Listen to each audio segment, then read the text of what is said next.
students, teachers, parents of Arun Nursery School and the Future Foundation School. We are celebrating, as you can see. This is our mother's 135th birth anniversary. In French, they say bon anniversaire for happy birthday. However, in Pondicherry, on your birthday, the mother wishes everybody bon fête.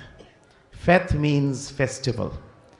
So you can see, first of all, that what is happening here is a grand festival.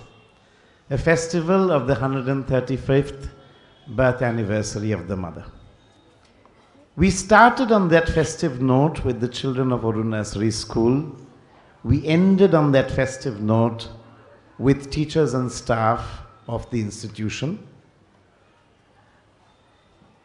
And we had in between a lovely yoga display by children and two great display items, physical display items by our teachers and staff in terms of physical activity.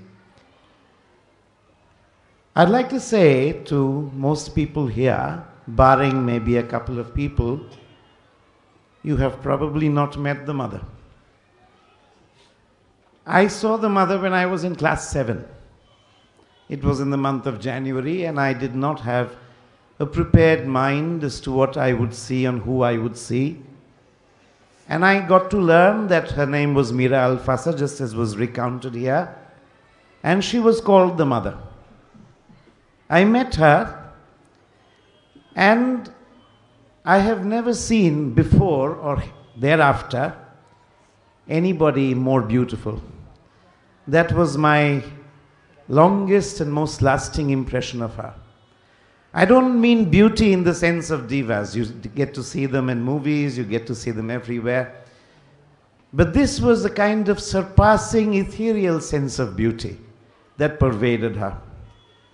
And the other sense was that she was closer to me and closer to everybody who went to her than anybody I could have known. I also sensed the truth of what we say every day here in the school. We say Victoire à la douce mère, which stands for victory to our sweet mother. So I sensed that sweetness that pervaded her presence. It was a lovely, soft, beautiful, warm, radiating presence. And that presence has stayed with me, like I'm sure it has stayed with many, many others ever since. It was such a magnetic personality that I felt drawn to go on every single holiday that I got from school and went, and that was it. And people would ask me, what did you see in Sri Aurobindo Ashram? Nothing. Nothing but a lady in her 90s already, but a lady who meant more than anybody else would ever mean. And very soon, maybe on my second visit, I had this strange kind of feeling that if there is something called God, then this must be it. And if she is not God, then that word would have no meaning. I was in my adolescent years, so like all boys and girls at that age, I wanted to question. And I asked a senior sadhak of the ashram, somebody whom we call Daddy out here, who was our founder chairman and the person who founded this school. I went and asked him, I feel like that she is God. But what is the proof? So he told me something very wonderful. He said, the first person, there was a person once upon a time who said that sugar is sweet. So others asked him, what is the proof that sugar is sweet? So he replied, taste it and you will see. So I asked, How can I taste it? So he said, well, first try to see, try to understand, try to know the mother, and you will find it. I'm happy to say that over the past 40 years, that has been the abiding truth that I've come to understand and experience. There is a song of Atul Prasad which this gentleman, our founder chairman, loved very much. And it's in Bengali, Kiha chahibo bolo, tumi je shibo taha bujite dio. So that is something that we try to share here, this festival, this festivity.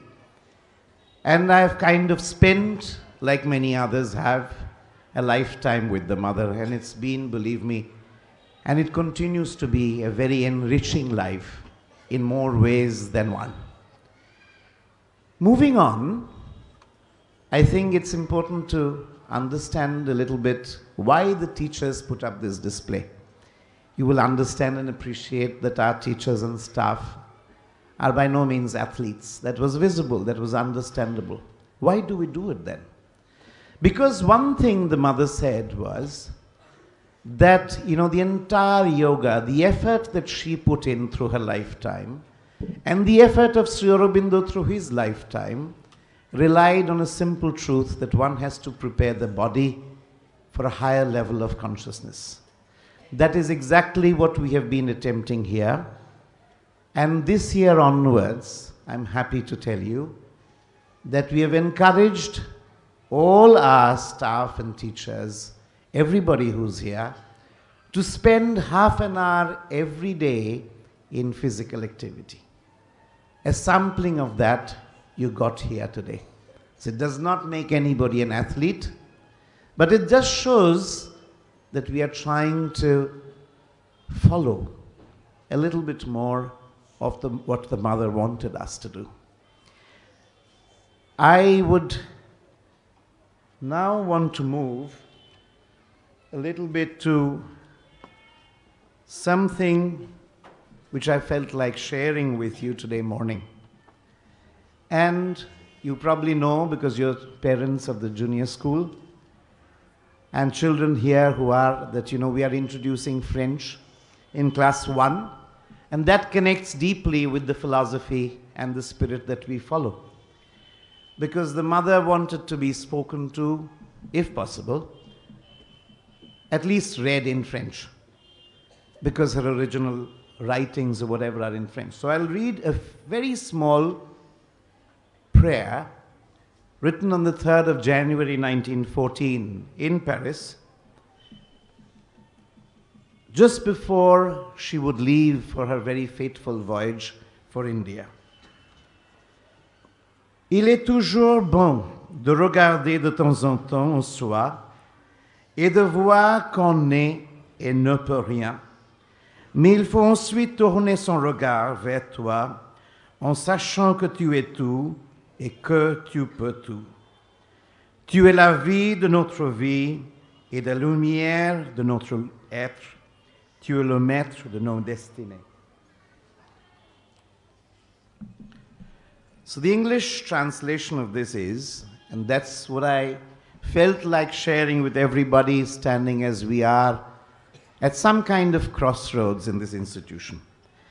It is always good to look within oneself from time to time and see that one is nothing and can do nothing, but afterwards one must turn one's eyes to thee, knowing that thou art all and thou canst do all. Thou art the life of our life and the light of our being. Thou art the master of our destinies. I will conclude by reading out the message that has been distributed in Pondicherry and is being distributed here to people who join the meditation, the collective meditation at 10 a.m. And it says, once again in French, Il y a un feu sacré qui brûle dans le cœur. et enveloppe tout l'être. C'est Agni qui illumine et purifie tout. Celui-là, chaque fois que tu me demandes de faire un progrès, je l'allume en toi, mais il ne détruit rien excepté le mensonge et l'obscurité, la mer. There is a sacred fire that burns in the heart and envelops the whole being.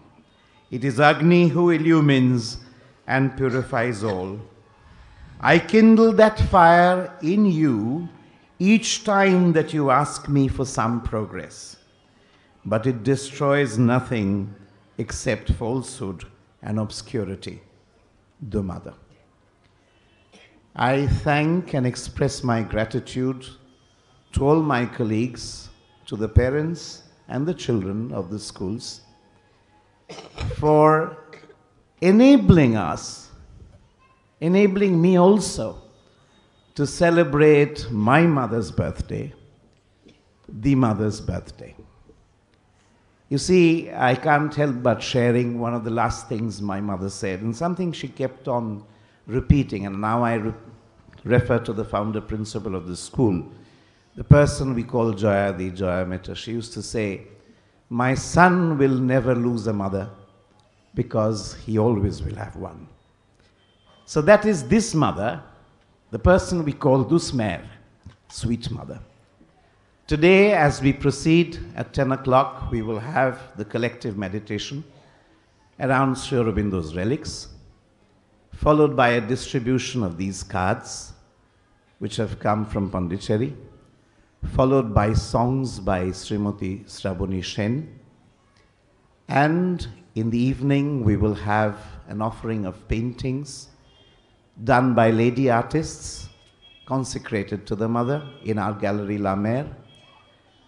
And through the day, we will be celebrating in Baruipur at our center and also at Shotindrapur, Ligoria. It's the day of festivity, and I thank you and I'm grateful to you once again. Thank you. Bonne journée.